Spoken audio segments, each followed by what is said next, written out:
Supprimer le défilé militaire du 14 juillet, la proposition d'Eva Joly, candidate au présidentiel d'Europe Écologie Les Verts, provoque un véritable tollé général dans la classe politique, à droite comme à gauche. Le député UMP Jacques Miard fustige des idées de 68 ardes attardées, alors que Ségolène Royal, plus modérée dans ses propos, déclare que ce serait une très mauvaise idée de remettre en cause nos traditions. Nouveau rebondissement dans le scandale des écoutes téléphoniques. Rebecca Brooks démissionne du groupe News Corp.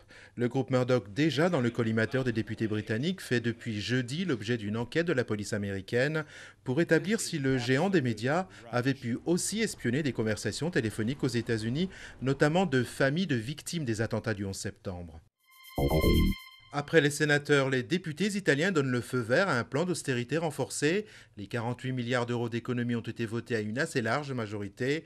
Un pas dans la bonne direction pour rassurer les marchés et mettre à l'abri la péninsule de la crise de la dette.